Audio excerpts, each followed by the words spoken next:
Hi friends, welcome back to my channel. ఈ స్టోరీకి writer SNMR Sridhar గారండి. శ్రీధర్ గారి అన్ని స్టోరీస్ కి కాపీరైట్స్ వర్తిస్తాయి.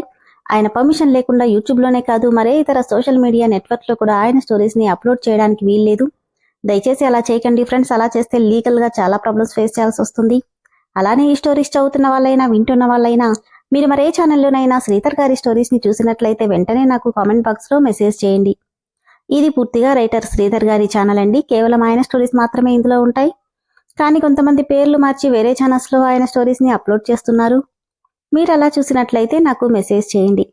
ఇక లేట్ చేయకుండా వీడియోలోకి వెళ్ళిపోదాం ఫ్రెండ్స్. ఎస్ఎన్ఎంఆర్ శ్రీధర్ గారు రాసినటువంటి మనోభిరాముడు 216వ భాగం. ఆఫీస్కి వెళ్లిన అభిరామ్కి మనసంతా గందరగోళంగా స్థిమితం లేకుండా అనిపిస్తుంటే పని మీద మనసు లగ్నం చేయలేకపోయాడు.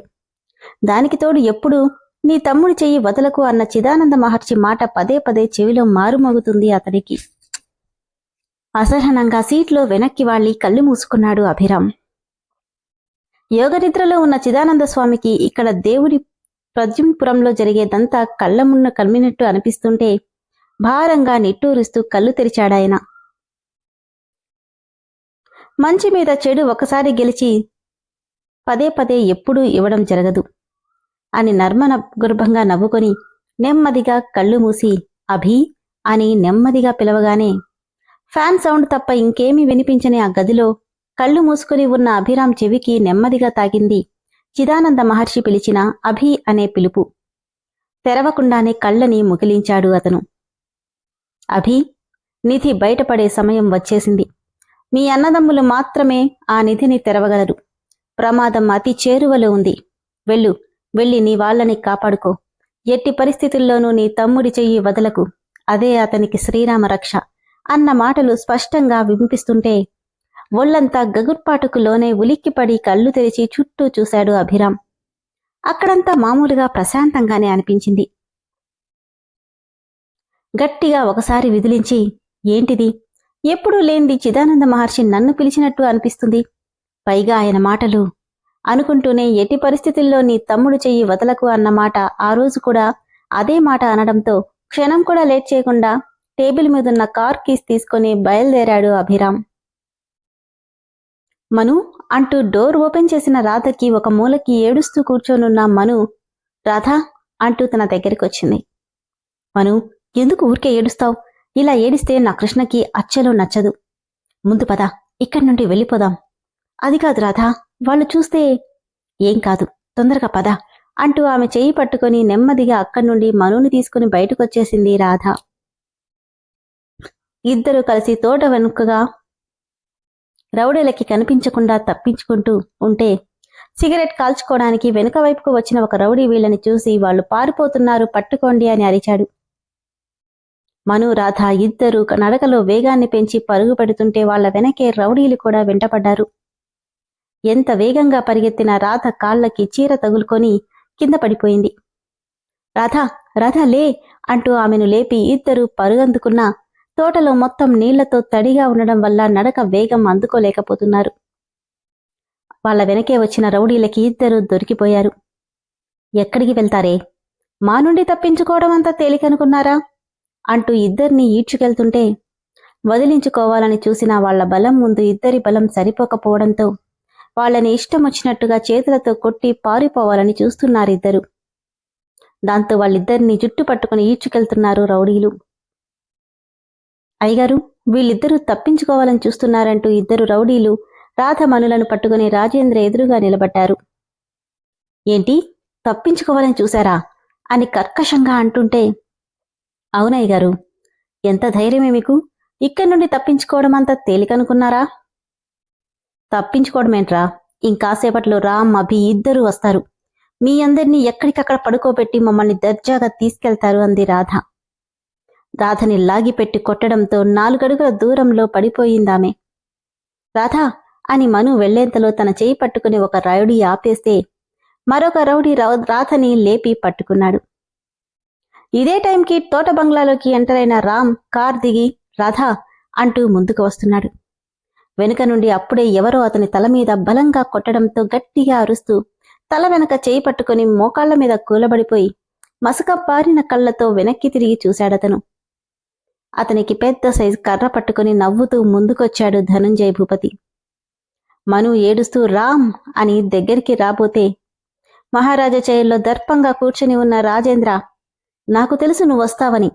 ఎంతైనా ఆనంద్ కొడుకువి కదా, వాడి రక్తమే నీలోనూ ప్రవహిస్తుంది. అన్నా వదినల మీద ఆ మాత్రం ప్రేమ ఉంటుందిలే అంటున్నాడతను.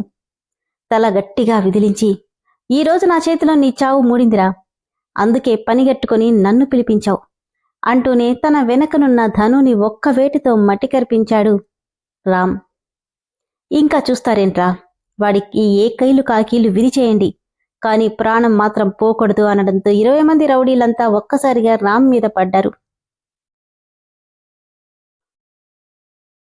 రామ్ అని గట్టిగా వినిపించింది అప్పుడే ధనుంజయ్ గొంతు.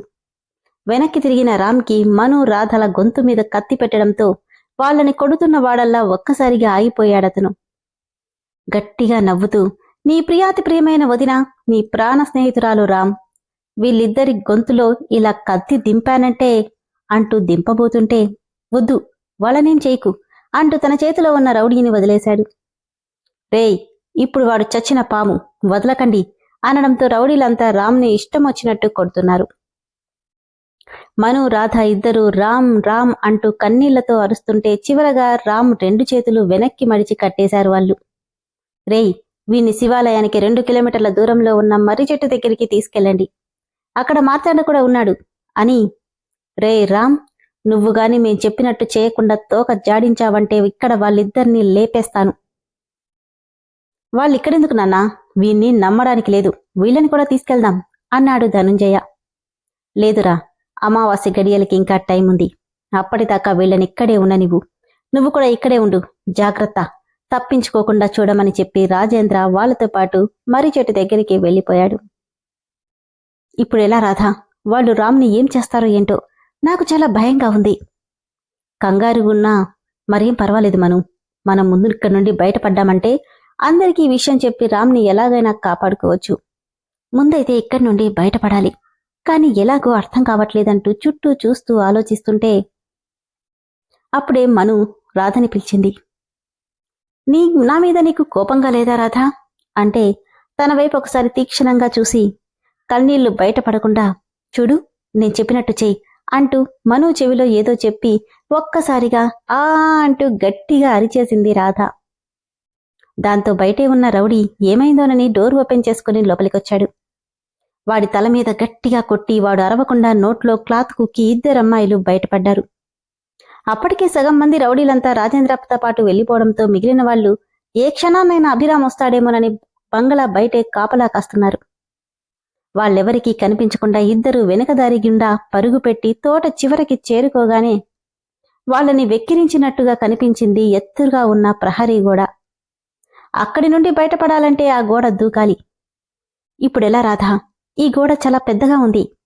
మరేం పర్లేదు, నేను పట్టుకుంటాను, నువ్వు పైకెక్కు, నేనెలాగోలా వచ్చేస్తాను, ముందు నువ్వు పైకెక్కు. అది కాదు రాధా, నువ్వు రా, ఇద్దరం వెళ్ళిపోదాం. మను చెప్తే అర్థం చేసుకో, ముందు నువ్వు వెళ్ళు, నేనెలాగైనా వచ్చేస్తాను, లేదంటే ఇద్దరం ఇరుక్కుంటాం. పర్వాలేదు, ఇప్పటికే నీ విషయంలో తెలియకుండా నిన్ను బాధ పెట్టాను, నిన్నొక్కదాన్నే వదిలేసి వెళ్ళలేను, ప్లీజ్ రాధా, ఇద్దరం వెళ్దాం. వెనుక వైపు చూస్తూ, అయ్యో మను, నేను చెప్పేది విను, ఇద్దరం ఇక్కడే ఉంటే రామ్ని కూడా ప్రమాదంలో నెట్టిన వాళ్ళమవుతాం. ఎవరో ఒకరం బయటికెళ్తే మన వాళ్ళని తీసుకురావచ్చు, కాని వీళ్ళేమైనా నిన్నేమైనా చేస్తే? నవ్వుతూ, నీకేమైనా అయితే నా కృష్ణ తట్టుకోలేడు మను, నాకంటే నువ్వు క్షేమంగా ఉండడమే నాకు ముఖ్యం. ఎందుకో తెలుసా అని అడిగింది రాధ.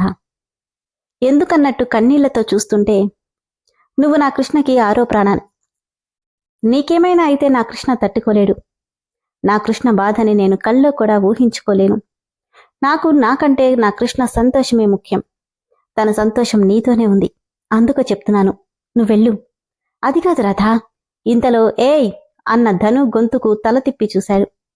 ఇద్దరూ షాకై, అదిగో వాడొచ్చేస్తున్నాడు, తొందరగా పద అంటూ అతి కష్టంగా మనుని గోడపైకెక్కిస్తుంటే కసిగా వస్తున్న ధనుంజయ మనుని అందుకునే లోపే గట్టిగా అరుస్తూ అటువైపుకి పడిపోయింది మను. రే, ఇక నీకు నీ బాబుకి పాడే సిద్ధం చేసుకోండి అని రాధ నవ్వుతుంటే ఆమె జుట్టు పట్టుకుని, ఎంత ధైర్యం ఉంటే దాన్ని బయటికి తప్పిస్తావే అన్నాడు ధనుంజయ. థూ అంటూ ధను ముఖాన ఉమ్మేసి, నీలాంటి ఊర కుక్కకి భయపడతాననుకుంటున్నావా? నీ చావు దగ్గర పడిందిరా. నా చావు కాదే, నీకు నేనేంటో చూపిస్తాను అంటూనే, రేయ్, అదెక్కువ దూరం వెళ్ళుండదు, తోట దాటకముందే దాన్ని పట్టుకోండి అనడంతో రౌడీలంతా మను కోసం పరిగెడితే రాధని బంగ్లాలోకి ఈడ్చుకెళ్లి రూంలో పడేశాడు ధనంజయ. తన షర్టు బటన్స్ విప్పుతూ, ఎన్నాళ్ల నుండో నీమీదున్న పగ ఈ రోజుతో తీర్చుకుంటానే. చావనైనా చస్తాను గాని నిన్ను నా ఒంటి మీద చెయ్యి వెయ్యనివ్వన్రా. అది చూస్తాను అంటూ రాధ పైటని లాగి పక్కన పడేశాడు ధనుంజయ్. గోడదూకి పారిపోతున్న మనుని రౌడీలు వెంబడించడంతో చీకట్లు ముసురుకుంటున్న వేళ ఊరి చివర పరుగులు పెడుతున్న మను ఒక్కసారిగా తన మీదకొచ్చిన కారుకి గట్టిగా అరుస్తూ ఆగిపోయింది.